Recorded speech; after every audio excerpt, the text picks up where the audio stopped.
আসন্ন ত্রয়োদশ জাতীয় সংসদ নির্বাচন ও গণভোটের গুরুত্ব সাধারণ মানুষের কাছে তুলে ধরতে গাইবান্ধা জেলার শহরে ভ্রাম্যমাণ ভোটের গাড়ি কার্যক্রম চালানো হয়েছে।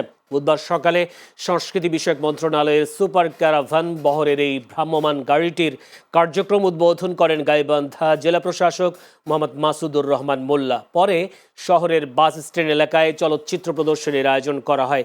দেশের চাবি আপনার হাতে এই প্রতিপাদ্যকে সামনে রেখে দেশব্যাপী চলমান কর্মসূচির অংশ হিসেবে গাইবান্ধায় এই কার্যক্রম পরিচালিত হয়।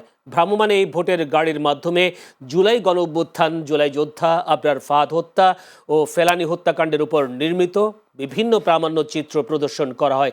এছাড়া প্রধান উপদেষ্টা ডক্টর মোহাম্মদ ইউনূসের বক্তব্য, প্রবাসীদের ভোটাধিকার এবং গণভোটের মাধ্যমে রাষ্ট্রীয় সংস্কার বিষয়ক প্রামাণ্য চিত্র প্রদর্শিত হয়।